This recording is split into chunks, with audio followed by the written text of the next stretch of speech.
Okay, so welcome back to Survive Today's interview series. We're talking again to Fernando in Argentina. Welcome, Fernando.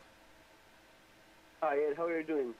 We're doing good. Hey, I saw one of your videos recently on knives, and I took your suggestion on Spyderco. I got a Spyderco Endura 4, a little bit different than the one you had shown in your video, but awesome knife, the Spyderco. Yeah, it's a good model. The Endura, or the slightly larger one, the Resilience, which is the one I reviewed. Both are excellent knives. Yeah, it's amazing because I used to carry a knife around as a teenager, and you're always doing things with knives when you're younger, and then you get older and you stop carrying a knife. I decided to start carrying a knife again because this thing is so light. I put it in the right front jeans pocket, and I don't even notice it's there. The thing is so light, and the clip just keeps it back there, and really handy to have. Yeah, after a few months, you just realize that you don't understand how you did before having it with you all day. One of the things I wanted to talk about, and it seems like after reading your book, you focus on a lot, and I totally see why. And that is personal protection. I had a guy that I used to work the door in a nightclub, and there was a guy there that was a regular that kind of helped me out on numerous occasions. And turns out he's a martial artist, and he has a school where he trains in mixed martial arts, Jeet Kune Do, and he's just a very unassuming guy, but you'd never want to tangle with him.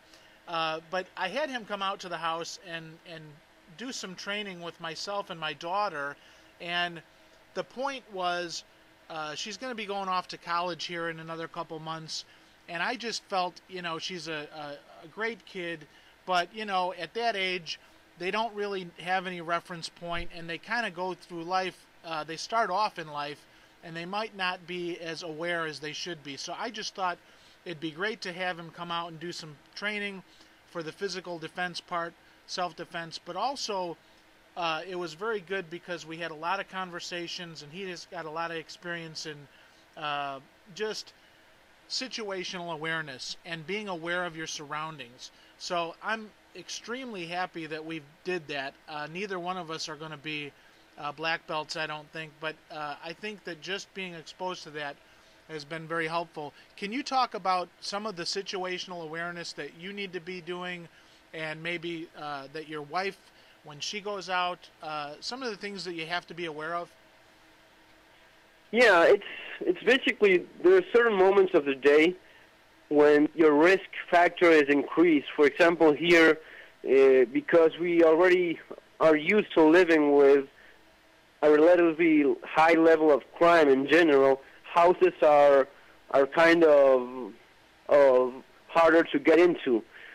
That's not the case in most American houses, where some people don't even lock their back door or even their front door, or have just windows that could easily be opened with a screwdriver. Around here, people have much safer houses because they really don't have much of an option.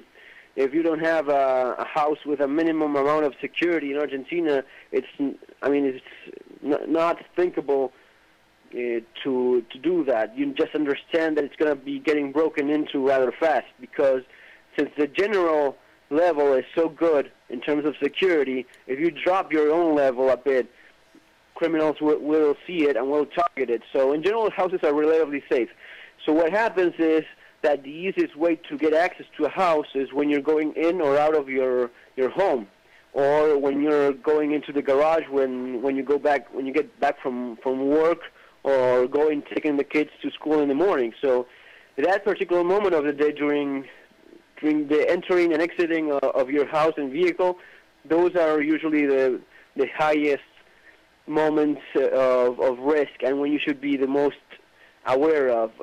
Even the average guy knows that rather well, and it's often that you talk with people that say, yes, I was just turning around the corner of my house, I was approaching, and I saw this vehicle that was kind of suspicious, so I took another turn around the block, and waited until they left. So in general, you see a good level of security, but then you have to be aware of your surroundings in general. When on the street, it's because you never know what's going to happen. If you're in a store, you don't know if it's going to be robbed while you're inside. My wife, while working in her office, she has gone through a couple of robberies. They just force their way inside when someone is entering or leaving, and they keep you at gunpoint until they go through everything and see what they can steal. So you learn to look for things, for suspicious attitudes. There's no role model of criminal. Sometimes people are expecting, especially I see it in some of the comments from the guys in USA, they're looking for this gang banger or this guy wearing or dressing a certain way. It's actually hard to tell these days if a guy is up to no good just because of the clothes he's wearing or his haircut. In general, the more professional criminals, they look very well. They have very neat haircuts. They look like just another office yuppie, and it's hard to tell just because of looks. What I do and what I think what works best is looking at people's eyes, people's attitudes. If they're nervous, if they're like shaky, like not cool. They're just showing an edge of nervous in their eyes and their body language. That's usually not a good sign, and that should probably turn on that little red light bulb in your head that tells you to be more aware. You usually have to be aware of who's in front of you and who's on your back all the time. I realize that it's considered not very polite to look over your shoulder when you hear someone, and we've learned to suppress that very natural instinct of ours that, you want to look who's on your back, who's walking, who's approaching you. But because of a more modern social thing, you try to be more polite, and you don't do it, and you're suppressing your natural preservation instinct in that way. So what I've learned to do is just forget about that. Just check. If I feel like I have to check who's around me, I will do it and not worry much about if people get offended or not. Same thing when walking on the sidewalks, when you see people approaching and you don't feel that good about that person. I mean, it's perfectly okay to just cross the street. I mean, if such person gets offended because you moved away from him, it's his problem, not yours. So those are all the little things you learn to do. You generally have to be aware of, as you said, of your surroundings, who's around you in all directions. I think that's a very good point about your natural tendency to know when something is wrong. And yeah, I mean, we live in a society where the expectation of law and order, but as things change, I think that we need to be tapping into those natural instincts.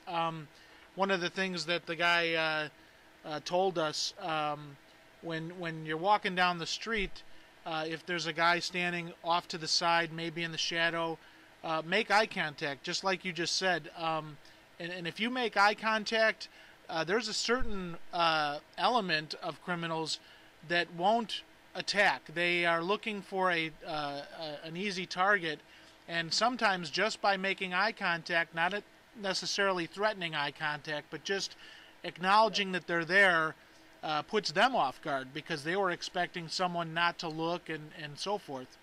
So I think those are good points. One of the things that I think it's very useful is ask yourself, what is this guy doing? I mean, if you see a guy wearing work clothes and carrying a ton of bricks over his back, he's probably not going to be throwing those bricks and going after you. But as you said, if you see a guy that is just hanging there doing nothing, 3 p.m., shouldn't he be at work? Shouldn't he be doing something rather than just waiting there for you? You never know. Maybe he's waiting for his girlfriend or a work buddy or something. You don't know. But it's one of those things that triggers that internal alarm of yours and makes you wonder. And as you said, making eye contact, it does give you some information. I would go even further, and when you see that nervous stare or that stare that you just don't feel good about, you just circumnavigate the person. You just move around, keeping a respectable distance, because you really don't know. It's a complete stranger. How could he possibly know what that person is up to? And instead of thinking, well, I'm not going to be acting like a weirdo, I'll keep just walking straight, that's when they get you, because they are counting on you doing just that. They're not counting on you just taking a look at them and saying, okay, wait. You just stop and you start walking around, looking at them, keeping them in your eyesight. They don't expect that, and they don't like it. And when you react that way, to just go looking for an easier victim, an easier target. Yeah, that's a good point, because even in hardening the house for burglars and so forth, it doesn't have to be perfect, as long as it's harder than the next house, because like you say, they're going to go on to the easier target. Yeah, and one more thing about criminals in general, that it used to be the role model of the male criminal. These days, women are just as bad as guys. We see it here all the time. They're actually sometimes more brutal in some reactions they have. There's been a few incidents where the bad guys were a couple, a woman and a man, and they're robbing a place, and it's the woman that finally, before leaving, just turns around, puts the gun in a victim's chest and shoots him. It happened recently with a good police officer that was doing extra hours, and he did what he was trained to do when he saw that the situation was beyond his control. He surrendered his weapon, asked everyone to stay calm, and these guys had just robbed this store. They were just leaving, and it would have ended pretty well in spite of getting robbed, but this woman, her reaction was just to take a look at him, put the gun in his chest, and just shoot him with his own gun. And those are things that sometimes surprise people because they don't expect them from women. They think that women are supposed to be kinder than men, but you're still talking about criminals, and there's no safe gender when it comes to that. Yeah, that's an interesting story, and I totally see your point there. What about, I read on your blog about, I might have this pronunciation wrong, piqueteros. You called them welfare bums on steroids. Yeah. Well, piqueteros are basically, it started as people protesting during the 2002 crisis, people just blocking the roads and asking for food and such. But later it got politically involved, and these days the roadblockers, the piqueteros, are the same people that work for the government. So they will go protesting against multinational companies. They protest against capitalism. They protest so as to have more benefits from the government itself. So they sort of work for the government. Some elements that feel left out of the game use this same tool of blocking the streets, blocking some of the main arteries during rush hour so as to cause a good amount of trouble, and use that so as to make the pressure and leverage to get more money for themselves. Okay, it's funny because I saw the image on your blog, and it looked like they had the hoods on, and they were standing there. So these aren't necessarily people that are out to steal or harm you. They're making a political statement, and they use blocking the roads and so forth to get their message out. Is that the idea? Sometimes they do get pretty violent. Sometimes they often places like McDonald's, the stores that are of big firms, they break them. They trash the places. If you just try to get around them, they just hit you. So they're not exactly peaceful, law-abiding citizens. They do get pretty violent, and you better try to avoid them if you can. Well, that brings up another point. You've talked about this as well. I'll cover this so that our listeners can hear about this as well. You have any advice for people that find themselves, you turn the corner on the street, and now all of a sudden you're either in the midst of a gang of looters or rioters? What's the best advice you could give for that? What do you do when you find yourself in a situation like that? Well, just turn around and leave. Yeah. It's not rocket science, huh? What would you do? Well, I thought you might say something like, well, you get up over close to the wall and you know. No, I have no idea what I was expecting there. No, you really, being honestly, especially when it's looters, they have in their mind exactly what it is they want. They usually won't be aggressive towards you because they're just looting the place. They're just trying to get their hands full of stuff. So you just, I mean, I've been in places that were actually getting looted and nothing happened to me. So I know for a fact that in general they're going after something. Looters are going after something. They want something, and if it's not yours, then you may as well just keep to yourself your opinions about them and just move on and avoid the problems. The thing is that there's also a little problem that is the sense of lawlessness, the sense of I can get away with anything I want. So if there's, I'm taking this to a possible American scenario. If there's racial issues, if there's religious issues, and you happen to belong to a certain group that may be targeted, you may want to avoid it specifically because during these times, the feeling of I can get away with anything, it's not good. It's not good because it's during those times where people that before were kept at an edge because of the feeling of law and punishment, when they suddenly feel they can get away with whatever they want, you will be seeing the worst of them. Okay? Yeah, I think we saw a little bit of that with the Rodney King riots. Exactly. Yeah. Exactly. When people think I can get away with anything, you see how bad they are capable of. And there's a large segment of the society that would be much more evil if they feel they can get away with it. So when the wheel of law gets removed and they see that there's not enough police to do anything about it, it gets kind of violent. I think, judging by everything I'm seeing and reading about, it seems like there's a spectrum, a broad range of criminal behavior. You have the hardened criminals that just see this as a potential when the law breaks down or when there's less cops on the street.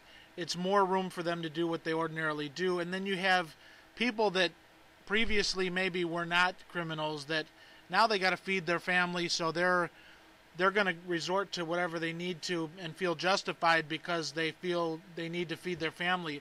So there seems to be a broad spectrum, and I guess you have to react differently to each one.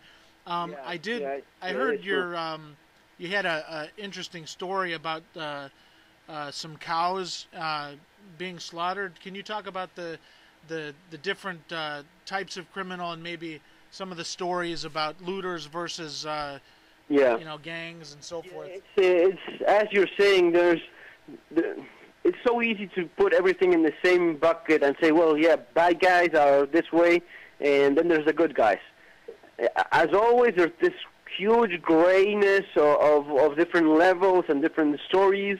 It's just impossible. As I was saying before, with women that are involved in criminal activities, there's some things you just don't expect. There was this incident where a cop he answered to a call in downtown Buenos Aires to a home robbery, a home invasion in a building, and he went inside, was walking through a corridor, and he found this little 13-year-old girl.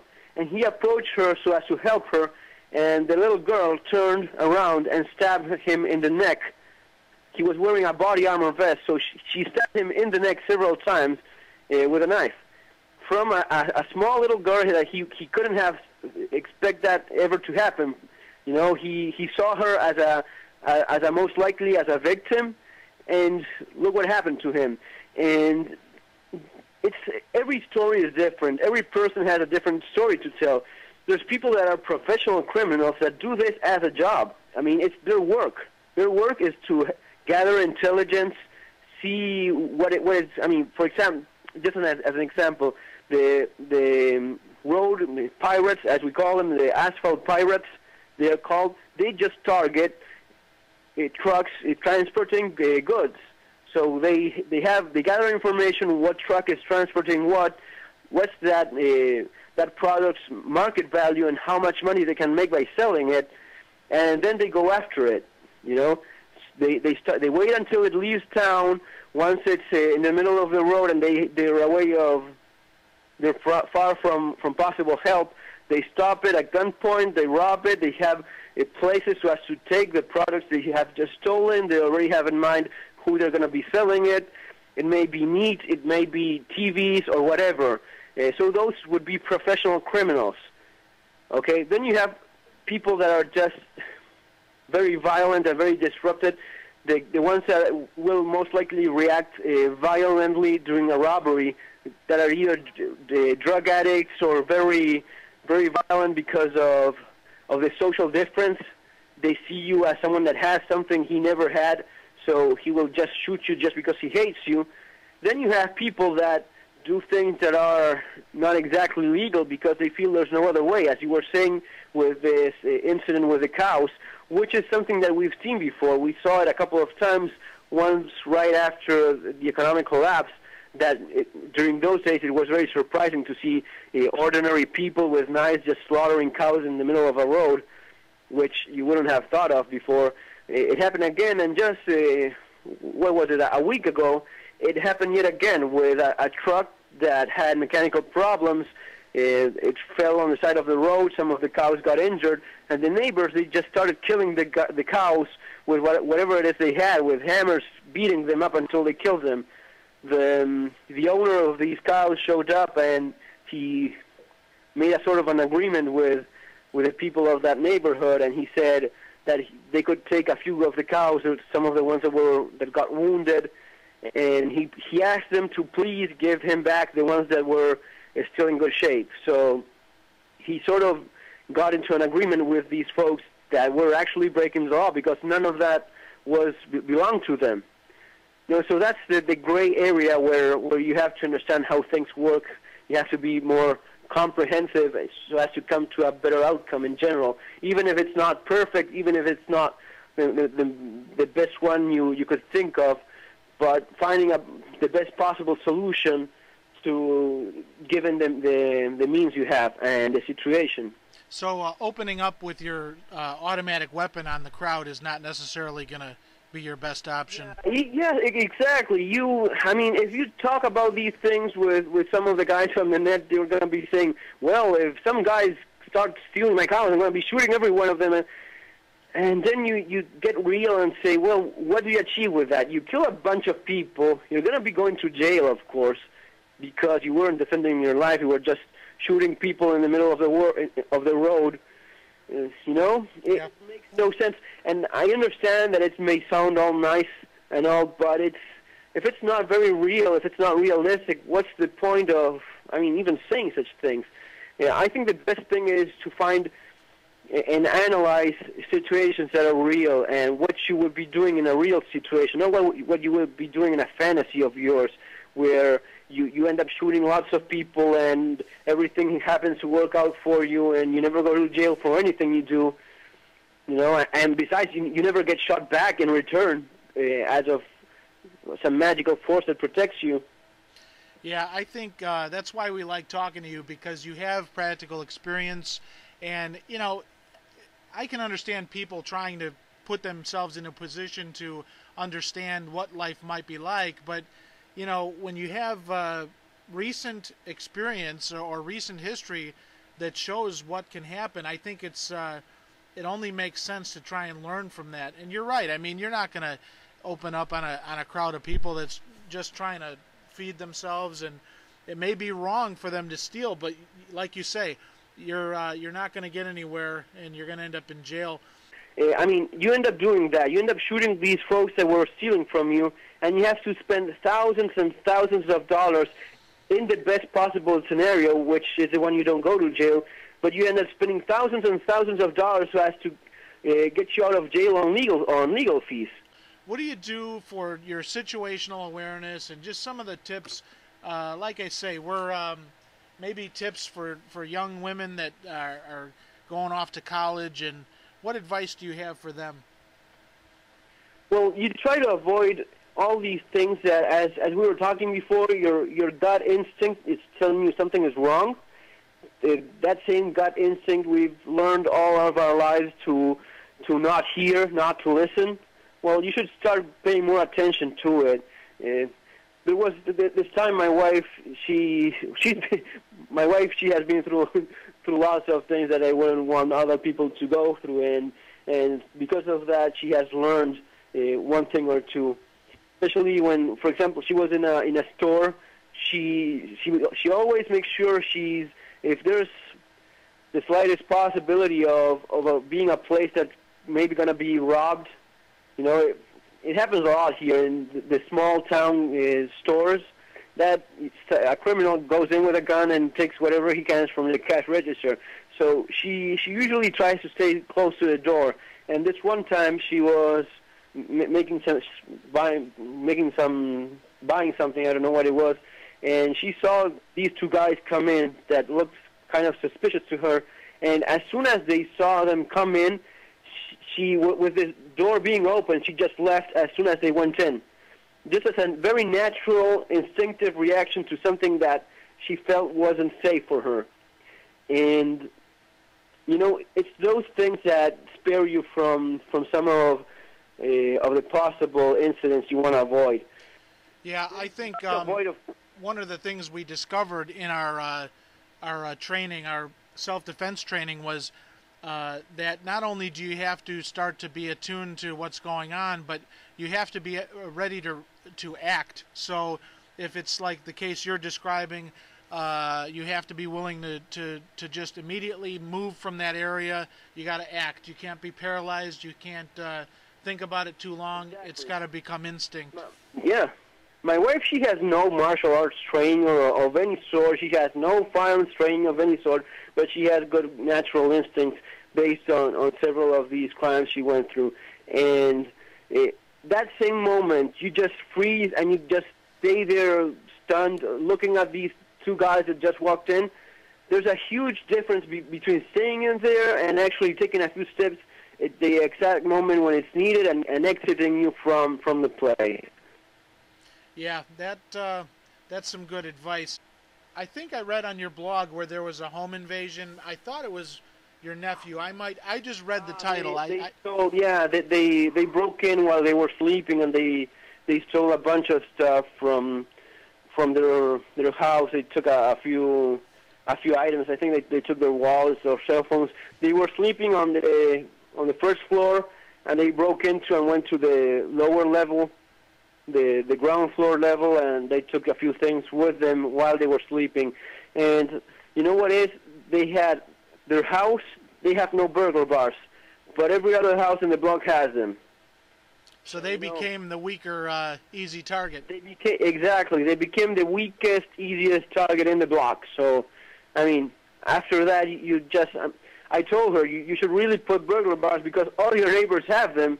They're going to be going after you. She put the burglar bars, she installed them, and then installed a security system with a firm, a local firm. So... yeah, those are the things that we were talking about before. Being the weakest target, you're going to be getting it. Yeah, I think the same thing goes for the way you carry yourself in public. You talked about not dressing real flashy and acting a little bit, carrying yourself with a little bit of purpose. Just a bit of confidence, a bit of natural confidence. As you were saying before, what's important here is you're not supposed to be Rambo or anything. You're not supposed to be Mr. Super Guy. Just do whatever it is within your resources and your time, getting some hand-to-hand fighting training as much as you possibly can, or what is realistically possible for you and the amount of time you have and the resources you have, getting your firearms training as well. It makes a big difference. If you get a few lessons on how to handle yourself, if you get a few lessons on how to use the firearm you're carrying with you all day, and if you keep a level of awareness, looking around you, looking at people in their faces and detecting suspicious attitudes, you are like way ahead of the rest of the crowd, and criminals notice that. Yeah, I'll tell you what. When we started doing this self-defense training, one of the first things I noticed, well, the very first thing I noticed was that I was out of shape. But after that, the thing that really impressed me is that our daughter, when she was doing the punches and kicks, after a little while she got into a rhythm with it, and she was really doing well. I think she was throwing some very strong punches and some very good kicks. And what struck me about it was, now that she knows, she's past that point now where it's no longer an unknown situation. Before she did the training, it would have been a situation where if she ever was confronted with it, it would be the luck of the draw whether she'd curl up in a ball or run away or what. Yeah. But now at least there's that training she can, her mind can revert back to, and there's no guarantee, of course, but at least she has the potential of fighting. And if she fights, they say that most of these guys are going to run. They're going to look for another victim. If you fight back, at least you have a chance. Yeah, if you fight back, you do have a much better chance, of course. And it's a good thing if you actually incorporate this into your lifestyle, and not as a crazy survival thing or anything, just something that you do on a regular basis because you enjoy the training and you enjoy the workout. I mean, you're talking about both exercising and doing training at the same time, doing a training for your self-defense and working out at the same time. Luckily, I found a couple of like-minded individuals, police officers here, and we managed to get together once a week and do some hand-to-hand fighting training, some knife training, and you know it's an enjoyable thing because you do work out a bit. By working out a bit, you don't have to become, you know, like Mr. Schwarzenegger or anything. Just something that gives you enough energy to fight if it comes to that, giving you some strength to do what you've been training to do. That's all that matters. Not, I mean, it's not as if you're going for much more than that. Having some more tools to defend yourself, and especially for women, what is a good option is a good folding knife, a folding knife that she will be carrying with her, especially in college, where sometimes the crime happens when least expected, during times when you're maybe with a classmate or someone that you never thought would be violent towards you. What I've seen is that in most of the rape cases that I've seen around here, it ends up going down to the floor, and that's where a knife and some basic idea of how to use it and where to strike with it will give you a terrible edge, a terrible advantage in that situation.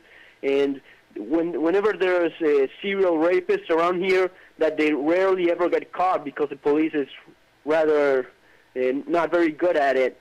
And one of the things lots of women started doing was carrying a knife with them. And after seeing that on the news, seeing how women, they started carrying even kitchen knives in their purses. So I got my wife one of the little Spyderco Delicas, which is in some way similar to the one you like, the Endura. That's a very good alternative, very sharp, good for a lady to carry with her. Yeah, I think you know, the more I think about it, I'm really impressed with just the idea of training, because you hear this all the time. People say training, but until you do a little bit of training, you don't necessarily appreciate it. But in the case of a young person going off to college, maybe they've never had any experience with crime, boy, just going through scenarios can mean the difference between life and death, really, because like you say, if it goes to the ground and you have a knife and you've kind of thought this through or did some even basic rudimentary training, at least at that point you're not going to be in uncharted territory. Because if it happens to you and you've never even thought, what if, you're at the mercy of whoever's attacking. The knife gives you a huge leverage when you're struggling with someone that is stronger or more skilled than you, and he doesn't expect. He thinks he's overpowering you because he's bigger. He has more knowledge of how to immobilize an opponent. but most of these techniques don't involve the victim having a knife, you know. That's a good point. Yeah, it's a terribly good point. And you know what? When these things happen, the guy is so focused on what he's doing on his objective that he may even forget about him getting stabbed. He just feels someone struggling, and he thinks, well, I'm going to overpower this little lady, and before he realizes, he's bleeding on several places.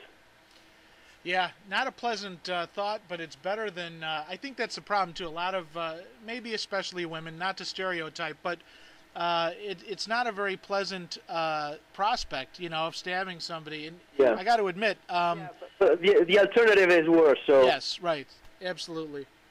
Well, if you had to give like five top pieces of advice for self-defense for women, what would it be? Like your top 5 suggestions? Well, first of all, it would be what I said before, finding a place where you feel comfortable and getting some defensive training that actually works, something that is good. Some of the things that are being taught in gyms aren't exactly self-defense, but overbuilt a level of confidence that is not realistically based. Best thing would be getting into taking some classes on how to use a firearm and carrying that firearm with you as well. Yeah, and then I think one of the ones, I'll just add one too, locking the door. We live in the suburbs, and you know, I grew up in the city. I always lock my doors, whether it's the car or the house, whatever. I always lock it, no matter whether it's day or night. And yeah. I'm trying to get my my wife and daughter in the habit of doing that, and I think they've been doing that more lately. Not because I think someone's going to, you know, come and rob us, but especially for our daughter. I remember a case hearing about a couple years back here in the United States somewhere where some college kids, some girls, I forget all the details, but somebody was killed, and it was the person gained access to the place through an unlocked door. They just walked in. And I think locking a door, boy, that's real basic, but it could really come in handy. And going back to the thing about being polite, if you're about to close the door of a condominium where you're leaving a building where you are, and someone just like tries to rush in, like, hey, wait a second, let me, you know, sometimes the most natural reaction is being polite and let that not close that door in such person's face, you know, because you don't want to be this polite. You don't want to be rude. This actually happened to me. I had this guy, he tried to rush in, and I just shut the door in his face. It was a glass door. And he looked at me and said, and he started smiling, you know, like, no, I just wanted to check something over there. And they get like stupid saying things that don't make any sense. And I just looked at him and I said, I don't know you, dude. Why would I open the door to you? And he turned around and he said, okay, and he left. So he obviously had no business being there except something criminal. But honestly, I simply don't know. All I know is that person is a complete stranger, and why should I let a complete stranger inside a place that could possibly be a threat to me or the people inside? You understand? But it's that thing that people want to be nice. It often happens here with people dressed in the uniform of the power company, and they start, hi, we're here to fix something that was broken. They start with all these things, and until recently, it was pretty effective because people think, okay, this is the power company guy. He's going to be fixing something. And they open the door to him, and he pulls a gun, and he robs the place. Yeah, criminals are pretty resourceful. I mean, it's often that they even come up with fake roadblocks. They put a couple of signs on the road. They actually get the police uniforms. Even managed to steal a patrol vehicle somewhere. And there was this guy. Look how smart he was. He was going down the road, and he saw that the police uniform didn't match to the location he was in, and he didn't stop. And they were actually criminals stopping people to rob them. But because he noticed that the uniform wasn't matching the location where they should be, he knew they were up to no good, and they were not, in fact, police officers. Yeah, I think, a lot of this stuff, it has the potential of just sounding like, you know, someone else's experience in some faraway land. But do you have anything you could say to people with respect to the way things were and how that kind of progressed into this? Because, you know, a lot of these stories are so drastic that people here probably can't imagine how that could happen. But Argentina was not a backwards country. It's you know, a very civilized country. It's not as if this happens all day long. I mean, people here live their lives. It's a beautiful place to visit, and I actually meet with people that are visiting Argentina. They send me an email. They say, I'll be in Buenos Aires this and this day, and they say, well, it's a nice city. It's a beautiful city and all that. But these things just happen, and they happen all day long in different parts of town, and they happen maybe in 5-10 minutes.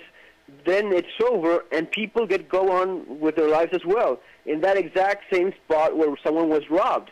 So, yeah, what I mean with all this is that people have to understand that there's not going to be any warning. There's not going to be any cloudy skies and thunderstorms saying, okay, today you're going to be robbed. It's going to be a perfectly beautiful day. You'll be having a blast with your kids. You're just out from the movies, and everything is just fine. And suddenly this guy that you thought was just having a walk with a buddy of his turns around, points a gun at you and says, give me your wallet, you know?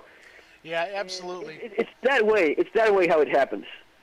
Yeah, I'll tell you, one of the things I personally would love to learn is how do you, you know, I've been going through a process of probably obsessing and then disengaging and then trying to be engaged in a healthy manner. You know, you go from one extreme to the other sometimes with this, but all in all, I'm very happy that I'm at least preparing for things as best I can.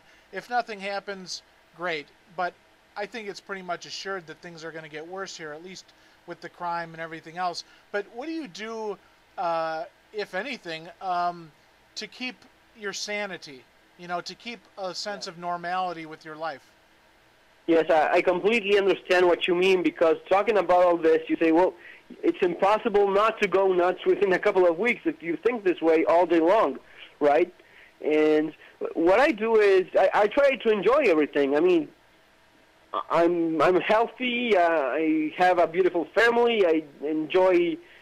I take my son shooting, and it's something we both enjoy. We have a good time. I'm sure it's going to be one of his most cherished memories as he grows up.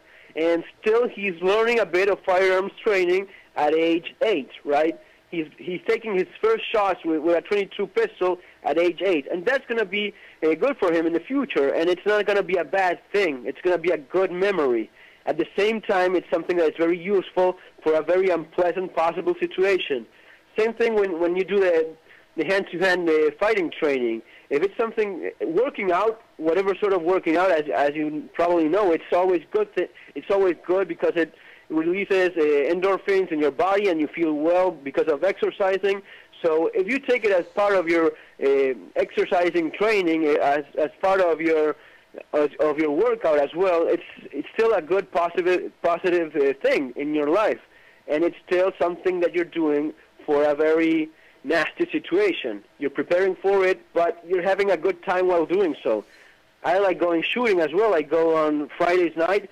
I do something that's called TEA, which is action shooting, but more focused on defensive shooting. I do it with the same guys. I do the defensive shooting training as well. So we have a good time after we shoot. We stay for dinner usually, and we have a good time. We talk with like-minded people. It's great when you have people that you show a knife and they say, okay, could you please get me one of those for me as well? Or you show them a flashlight and they're in the same tune you are. You know, it's good to be with people that think in a similar manner as you do. So first of all, have a good time while preparing and while doing all this. If it's driving you nuts, then maybe, then probably the problems, it's going to be getting you in the long run, the medical problems due to stress. If this stresses you and makes you live in a poor way, then maybe just don't do it, because what's the point? Really, the probability of you dying because of something else rather than getting shot on the street is well known. So it shouldn't be something that drives you nuts. And besides that, having a good sense of humor. You know, if you see, not only with the crime situation, but in general, and that's something you probably saw in the Sarajevo Survival Guide. The guy that wrote it always makes jokes on the situation that it's terribly drastic. He jokes about things that are terrible, about people getting shelled in the middle of the city. Yet he keeps on claiming that having a good sense of humor, it's indispensable if you want to survive and not go nuts. Yeah. What about this? Have you ever been in a situation where you've had to either use your weapon or you know, either the knife or the gun in self-defense? I used my weapon in a few occasions where no one got shot. Thankfully, I had my weapon with me. I saw what was happening. I drew my firearm, and that was the end of it. Because luckily I saw what was going on before it got too bad. Usually what happens is that people end up shooting and get shot themselves when they reacted just a couple of seconds too late. If you turn the surprise factor against the other guy, and when he's approaching you and he thinks you're an easy victim, you just all of a sudden you have him down on the wrong side of your gun. He actually freezes and starts babbling nonsense, and you see them completely change their attitude, and their faces just change because you surprise them completely, and you just ruined their complete plan in that regard. Yeah, they're used to a victim. Yeah. Yeah, they're used to, I mean, they're mentally prepared. I'm going to go down there, I'm going to be getting my gun, pointing it at him in his face and telling him to do this or that. When he starts approaching, and all of a sudden, he's the one with a gun in his face, and he's the one that freezes there.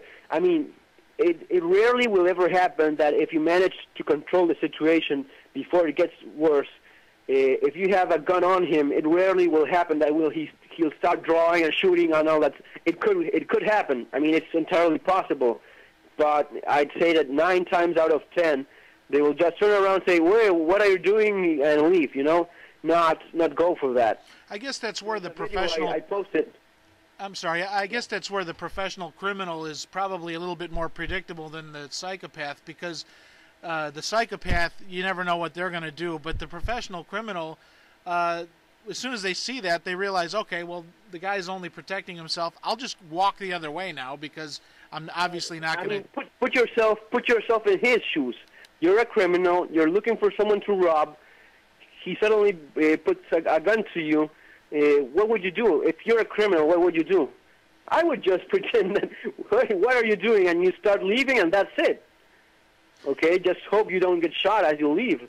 Yeah, I learned too, you know, doing the nightclub security thing, that if you leave somebody out, they'll usually take it. You don't want to box them into a corner because then it's going to be unpredictable. But if you know, in like the case you're describing, you point the gun at him, he can obviously go the other way. You leave him out, he will probably take it. Yeah, and here we have to go back to what we talked at first about some people not being level-headed enough to handle these situations, and they will just start brandishing the gun to whoever looks wrong at them, and that's not the point. You only have to do this when you know for sure that the other person is up to no good. If you start doing this just because of a poor temper you have, you will soon end up in jail, because brandishing a weapon is a crime in most places that I know of. So this is something that only happens in extreme situations. Unfortunately, here the crime problem is very serious. I mean, there's many other things that just happen on a daily basis. Sometimes it happened to me many times driving down the road, some guy stands in the middle of it and starts moving his hands, forcing you to stop. Honestly, I just drive even faster. And I mean, being honest, I just aim at him and just put my foot down on the accelerator. That's what I do. And so far, it has worked for me. So far, each and every time they jumped away from the road when you do that. Now, if you stop, you get robbed. And we see that. We recently saw that in incidents that got caught in tape in a camera. This camera in the street was filming how this criminal with a gun, he was pointing the gun at the drivers as they went by, and those that accelerated escaped, and the ones that stopped got robbed. Yeah, there again, you know, you're in your car, you have the advantage, but they use the psychological, you know, social engineering, banking on the fact that you're going to be a good guy and stop. But you have to rethink that, because otherwise you're your own worst enemy, because you're going to allow a guy who up to that point you had the advantage, and you're going to give the advantage over to them just by stopping. You know, when you have a vehicle which is like a ton of metal moving at a very fast speed, it's just psychological that the guy standing there with a handgun could do more damage to you than you could do to him. So just getting a bit lower in case they start shooting, getting a bit lower and accelerating, at least in my little opinion and experience, that has been working okay so far. Yeah, there again, something that people are not used to, and it might seem drastic, but you gotta be able to think outside the box in order to survive. I think that as things get worse, there's going to be more violence of this kind on the streets in USA. It doesn't matter if the economy collapses or not, really, but because of the path it's already going through, it's understandable and it's obvious that crime will just keep getting worse. I got an email recently from someone telling me you were right about something. He sent me a link towards a thread in a survival forum where this guy was extremely surprised that some of the most isolated houses in his neighborhood were getting robbed and broken into by these criminals.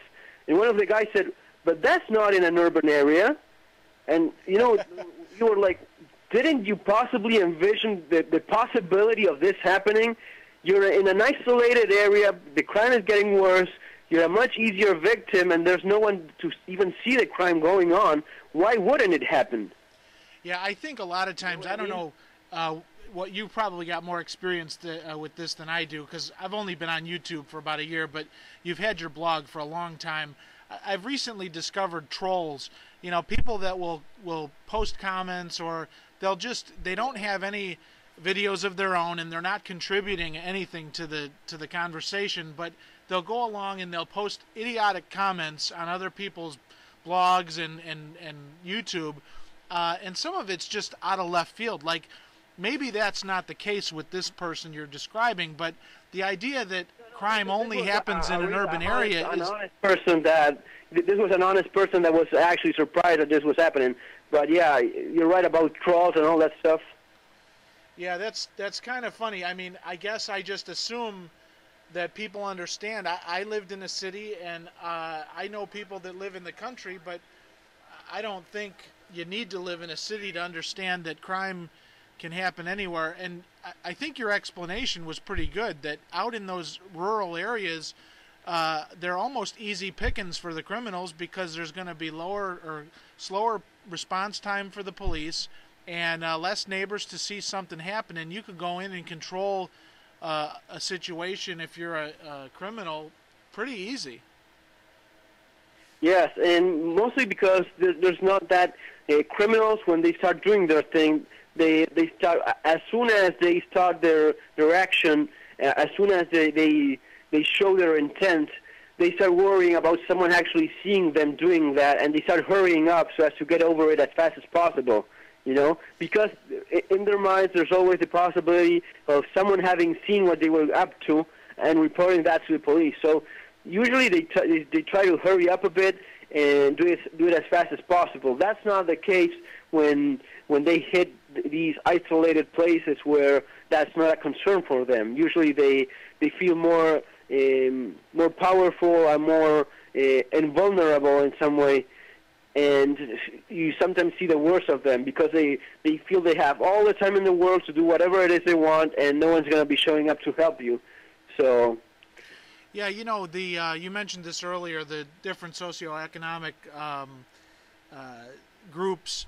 You know, I think the fear for a lot of people here in America, or at least, you know, the ones that are aware, is that the criminal element that exists, the gangs, are only going to be emboldened to go around and increase their territory into areas where they think they can either rob or whatever they want to do. That's the big fear here. Do you have any opinions about that?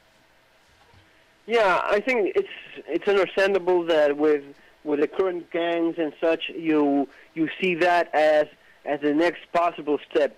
But what I think people are not seeing as well is the possibility of new groups of people. As we talked about before, again, the different sort of criminals. There's different types of people, and they each specialize in different things. Here we have, as I said before, the asphalt pirates. You have the kidnappers that only do kidnapping. You have the bank robbers. You have the armored vehicle robbers that hit the cash in transit vehicles, and they specialize in that. Different gangs that work on different things. What we saw here was that some of the people that got involved into kidnapping were actually normal people that were, well, not exactly normal, but you know what I mean, people that used to have a more normal economic activity, and all of a sudden they saw themselves much more desperate than usual for money, and giving a bit of an evil nature, they started doing this as a job. So you saw people that were getting kidnapped by their own friends or by people that they actually knew. And that's something that surprised us at first. It was a bit of a shock to see that you could no longer even trust people that were in your same circle of friends with things such as houses being sold or vehicles being sold.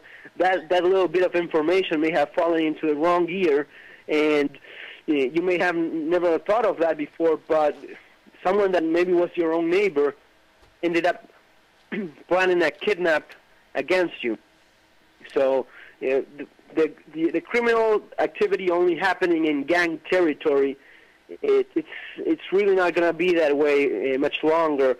You'll see more and more of crimes happening in some of the good places.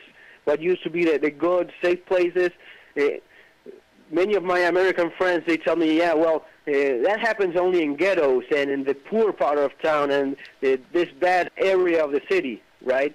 But in the good one, everything is fine. In the good part of town, you can leave your door unlocked and nothing happens. That's not going to be lasting long, and you will slowly have to readjust the way you work with your security, both in your home and on a personal level, and the information you provide to others. People will have to be more careful about what they say, because it's going to be getting worse in general. Yeah, I think you're right. It's easy to point to the biggest, baddest looking threat and overlook the common everyday threats, which are more likely to get you. Yeah, I think this has been some really good information. I know that on a day-to-day basis, I'm not unaware, but I think it's a very powerful, almost like a programming. When you're operating in a society where everything's peaceful, you almost take on that sense of everything's okay, but boy, things could happen at a moment's notice. I guess maybe one of the keys to this is just having some healthy balance and prepare for the worst and hope for the best. Yeah, yes, indeed. Just doing whatever it is you can within your possibilities and your time, your resources, and the money you have. Doing whatever it is you can. Doing something is always better than doing nothing, and being more aware will help you on the everyday basis type of crime. The guy coming towards you with a gun and trying to rob you. If you're a bit more aware, you will be avoiding a fair amount of those. Or as you said also, if you notice them as they come, they may probably go looking for an easier victim without you having to do anything at all. So every little bit of preparedness that you do in terms of security will help, no doubt about that. Yeah, well, I'll tell you, I really appreciate you coming on and helping us with your experience, giving us the benefit of your experience. What I will do is I'll call you in the future and definitely stay in touch, because we want to get the benefit of your experience there. But thanks for being on the program, and we'll talk to you down the road.